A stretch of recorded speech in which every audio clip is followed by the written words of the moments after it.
people are always going to have eye conditions, whether it's myopia or presbyopia, and they're going to have eye diseases, they're going to have glaucoma, they're going to have macular degeneration, and it's increasing. So there's so many more conditions. You have to have someone out there, something out there, some media out there that is communicating the latest research, the latest devices that can detect and treat eye diseases, and of course the latest eyewear. It's all part of eye health. So the role of media in optometry and ophthalmology is to inform the professions, the optical professions, of developments in all of these areas, and that will never go away. Welcome to The Focused View, the podcast for eye care professionals across Australia. Brought to you by Opticare. In each episode, we bring together leading eye care, optical and business professionals to share valuable insights, practical tips, and the latest trends shaping the optical business landscape. I'm your host, Michael Nasser, and together we'll explore innovative strategies for practice growth, patient care, and business success in the eye care industry. Whether you're starting your career, managing a practice, or just looking to stay ahead of the field, The Focused View is your source for inspiration and knowledge.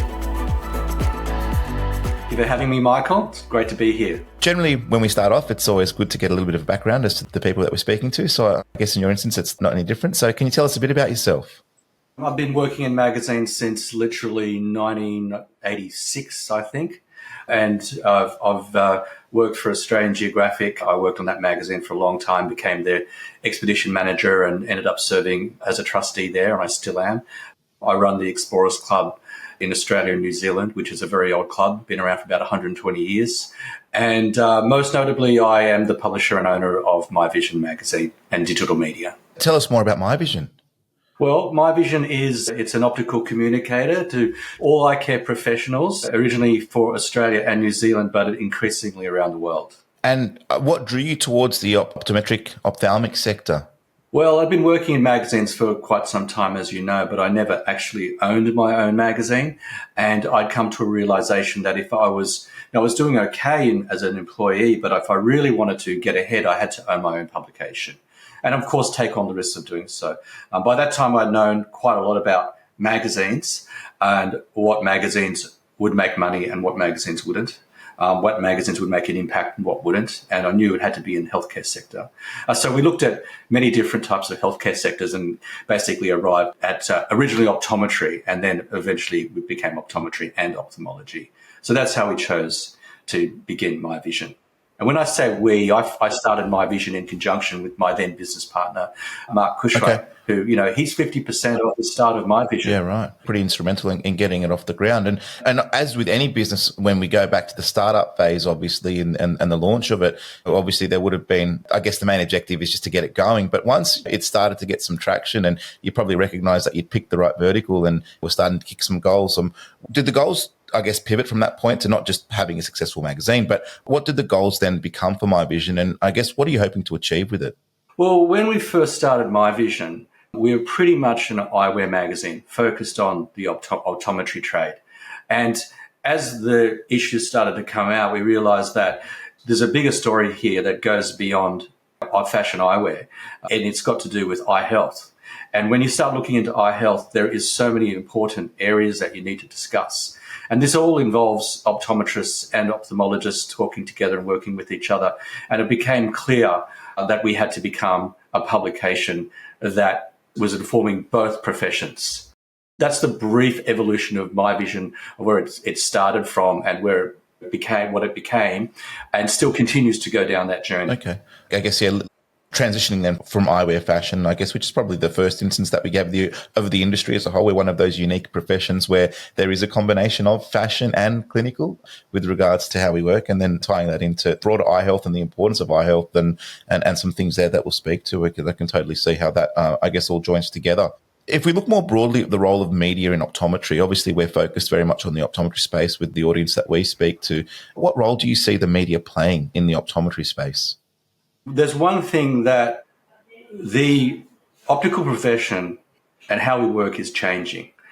And whether or not we work for a corporate or an independent, how much is AI going to be involved, all of these different things. But there's one certainty, out there is that people are always going to have eye conditions, whether it's myopia or presbyopia, and they're going to have eye diseases, they're going to have glaucoma, they're going to have macular degeneration. And it's increasing. It's increasing in the areas of, especially myopia. We've got more people in the world who are not going out there and looking at the horizon and spending time out in the sun. They're spending more time on their screens. All of this results in myopia and the progression of myopia. Now, that's just one condition alone. There's so many more conditions. You have to have someone out there, something out there, some media out there that is communicating the latest research, the latest devices that can detect and treat eye diseases, and of course the latest eyewear. It's all part of eye health. So the role of media in optometry and ophthalmology is to inform the professions, the optical professions, of developments in all of these areas, and that will never go away. Yeah. And have you noticed that role has changed since the beginning of Mivision? Was the role of media when Mivision started the same as what it was today? And I guess, can you speak to how it's evolved since Mivision has started? Yeah, sure. Well, Mivision started in April 2006, and we were a 44-page magazine. We're now a 140-page magazine every month. That's just the publication. And when we started that 44-page magazine all those years ago, Mark and I thought, how are we going to fill 44 pages worth of content every month? It would just seem like an enormous task. Now we can't fit all of the content into 140 pages. So, of course, it goes online. And then that's where media is evolving massively. We are a magazine. We are a website which gets 40,000 page views per month. We have 36,000 email subscribers throughout Australia, New Zealand, and Asia. And those email subscribers are broken up into different themed newsletters, one for ophthalmologists, one for optometrists, one for dispensers, and one for Singapore. And then, of course, if you've been around conferences lately, you would have seen us with our camera crew making content.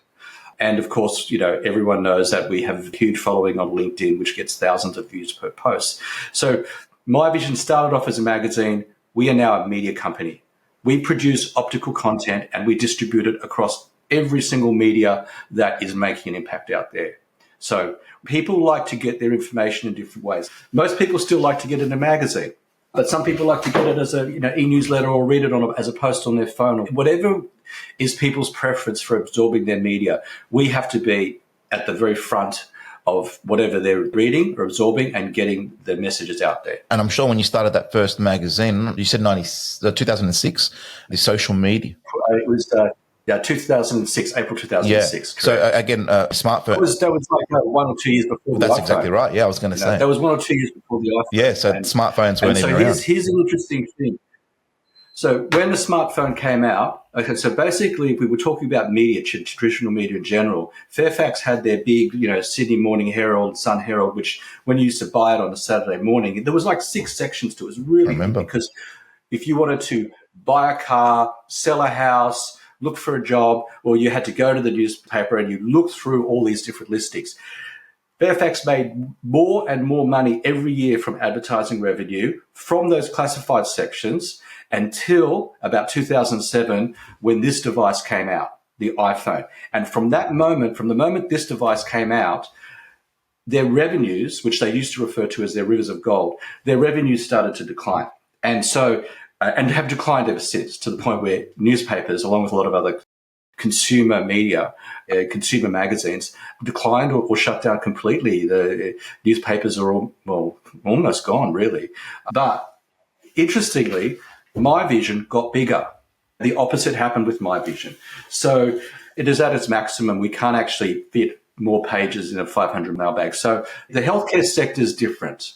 People still want their printed journals, and I have a theory for that. Is it something that you're happy to share? Yeah, sure. I mean, if you're an optometrist and you've spent 4 or 5 years studying hard, passing exams, and you finally enter the workforce to practice what you've been training for, you are now taken up a very important role in the community.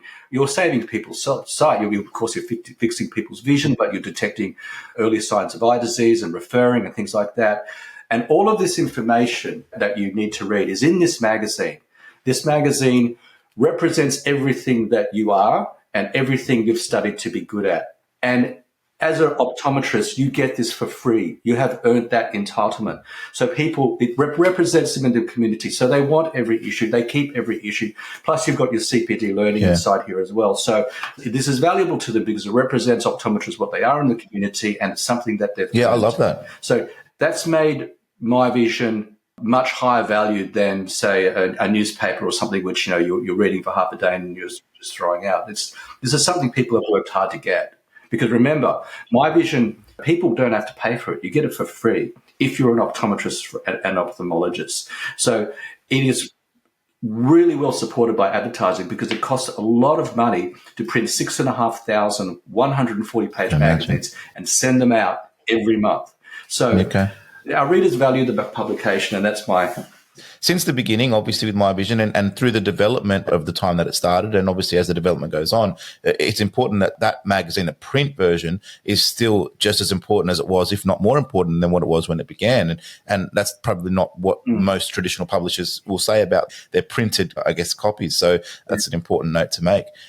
Michael, I think everything is rising. Yep. Everything is rising, if I could just throw that point, because our LinkedIn posts, our connections on LinkedIn, over 16,000 and continuing to rise.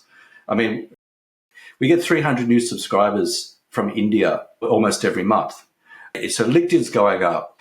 People visiting our website is going up. And also to our video. Most of our work this year has been video production. This is on top of making a 140-page magazine. So the desire to create content is just getting bigger. You mentioned LinkedIn a few times. Or the need to create content. Yeah.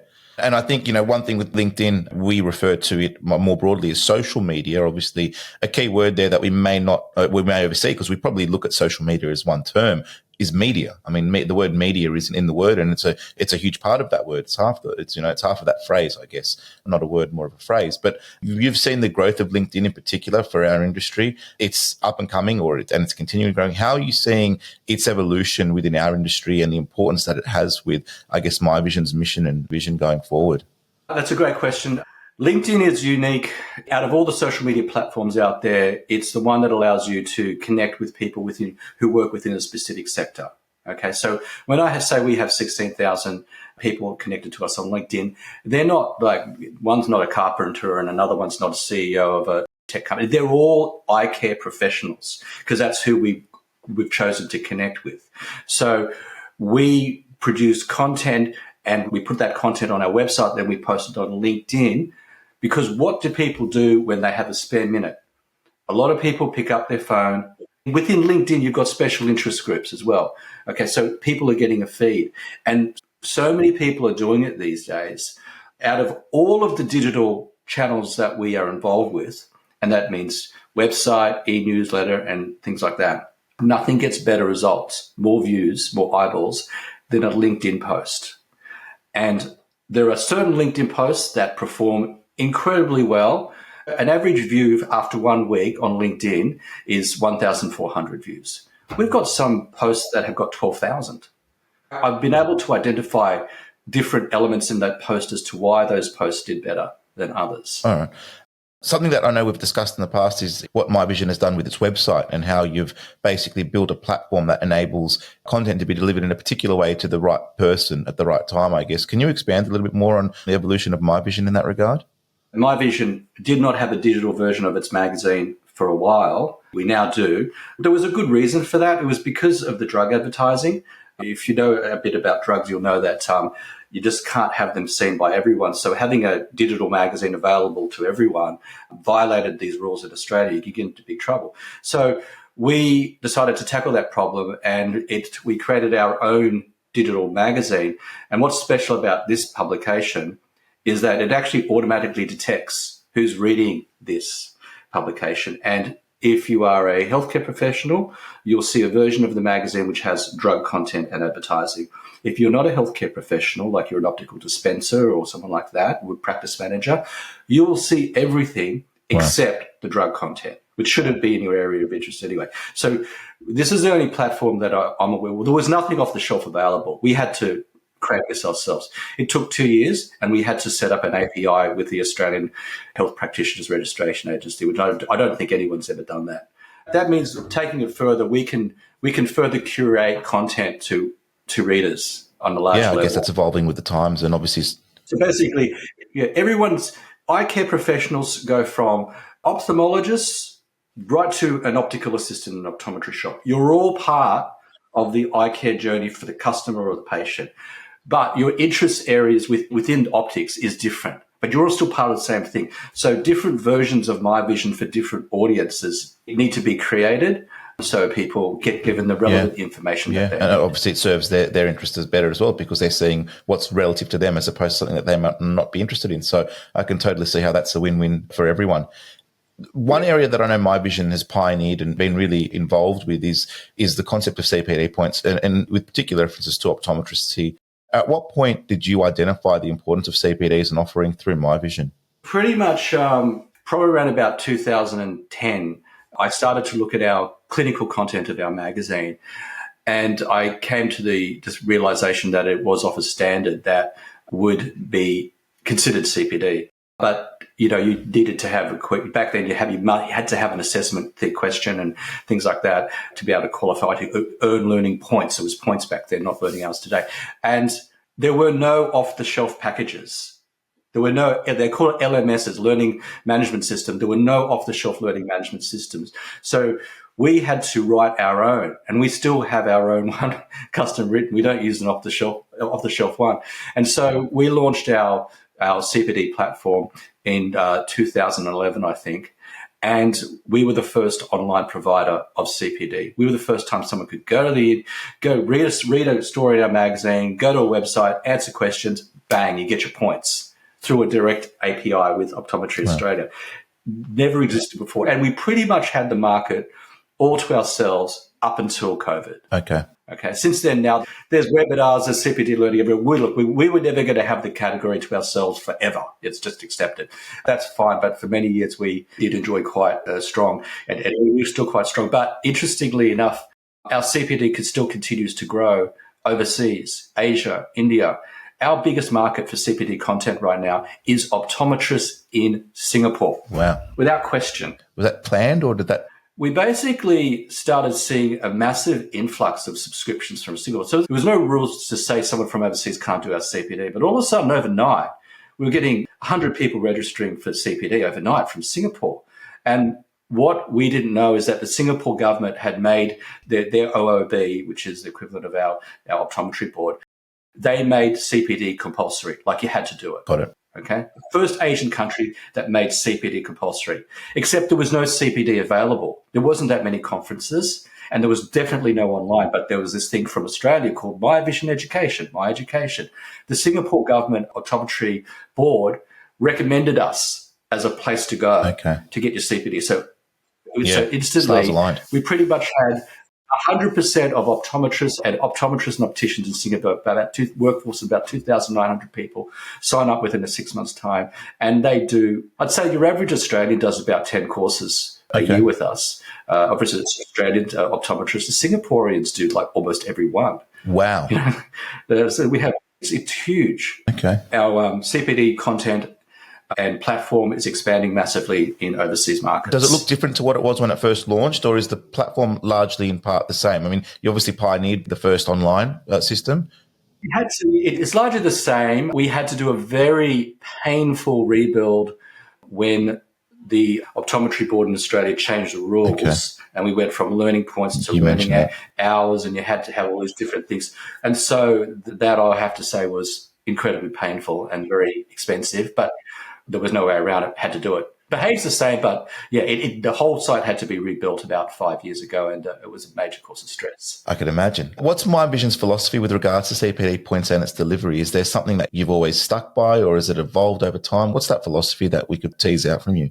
Oh, it mainly follows the contents of the magazine. So with the magazine, and the magazine comes out on a monthly basis, and different months have different relevances. Like, in May, there's a big awareness over macular degeneration. In July, there's a big awareness on myopia control. And so we tend to go, so this month we're going to be talking about myopia. So then we will have, in this particular issue in May, we're going to have 3 CPD articles written by the best people in their fields.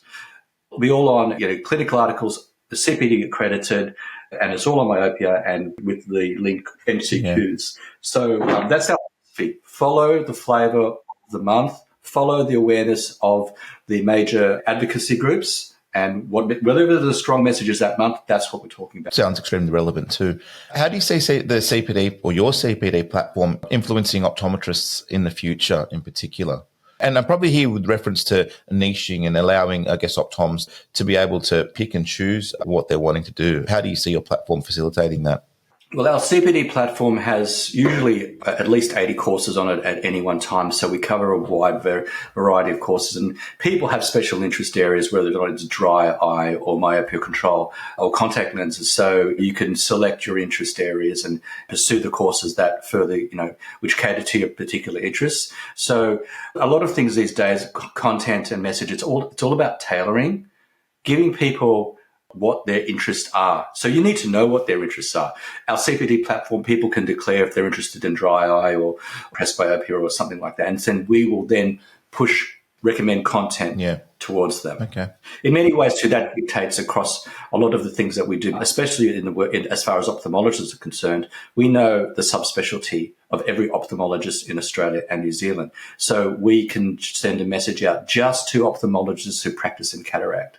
If you're not practicing in cataract, you will not see that email. Yeah. With regards to the CPD platform, how do you see it developing over the next few years, and what are the plans for it for the future? CPD is now a lot of webinars, okay? We see a lot more webinars happening. Now, we got a lot of webinars over COVID, but you know what? They're just going to keep on coming. Our platform usually has always traditionally had written stories, whether you read in the magazine or read online, you're reading it. And they have always outperformed video content 5-1. Wow. I think that's going to change. I think that people will become more interested in watching video. Certainly, the request of our company to film a clinical presentation has gone through the roof. So the more of that content's going to be presented. I think the culture of learning's changed. I think people who became an optometrist and ophthalmologist, they read their course content. When they're learning, they learn by reading. Things are going to change. I think it's going to become visual.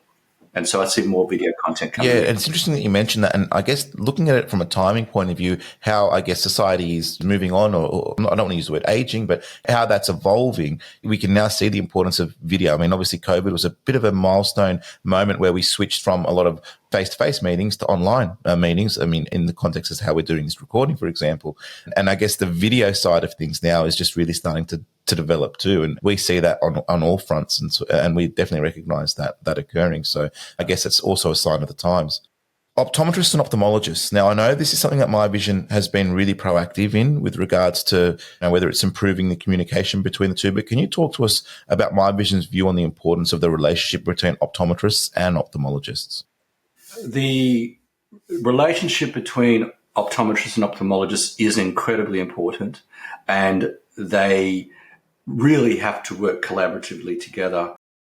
Prior to Mivision, I think it's fair to say there was a bit of competition between the two groups. Ophthalmologists were very much protective about optometrists stepping into their area of work. But the 1,000 ophthalmologists that there were at the time, there's no way in the world they could screen everyone themselves. You need the 4,000 strong force, the then 4,000 strong workforce of optometrists to see the early signs of eye disease. However, the groups really weren't talking to each other. When Mivision came about, some astute ophthalmologists became writers for us. Why did they become writers? They started to provide our clinical content and our stories on, glaucoma or cataract or macular degeneration.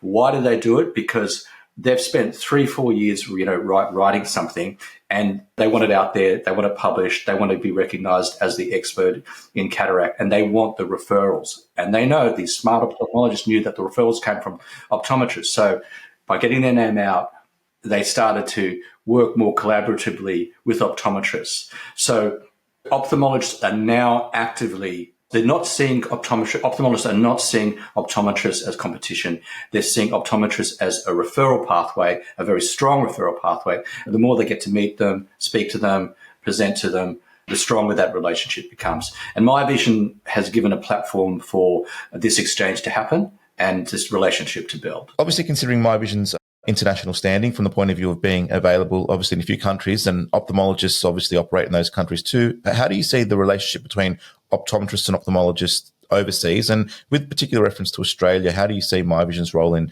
enhancing or developing it based on what you've seen sort of, in other countries? Mivision education moving ahead in Australia and overseas is interesting because we have established ourselves for quite a long time in the education market, and the content that ophthalmologists have been providing to optometrists has been very well accepted. And the development of the relationship between the two professions has been established and reinforced. It's no longer an issue. However, overseas, it still is an issue.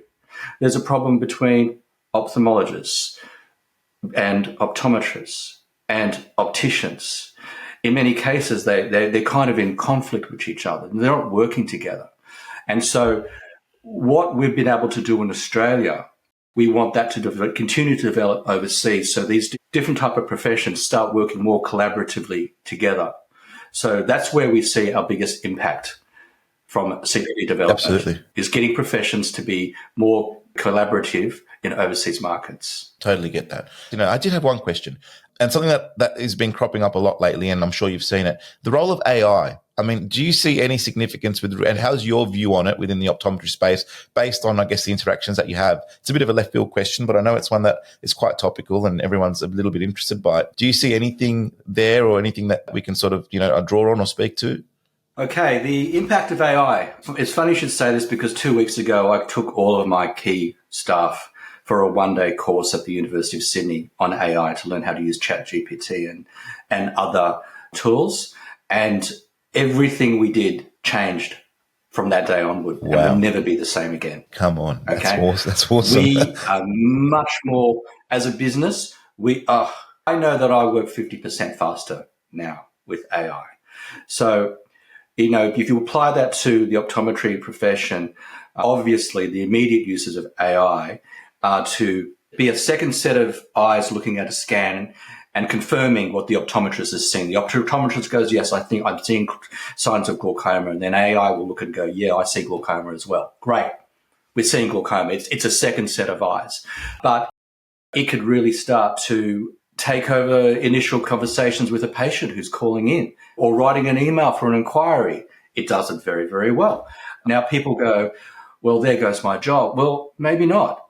You will be better utilized in other areas. So there's a saying, will AI take my job? No, AI won't take your job. The person in control of the AI will take your job. So AI has incredible tools that can be used today and make huge impacts today. And we just need to identify these tools. And of course, you've got to put your checks and balances in place. And at some point, you're going to have to place some rules on what AI can do and can't do. I'm not sure if I'd like AI to do a vitreoretinal surgery on me. There are limitations to it. Dr. Simon Chen to do that. No.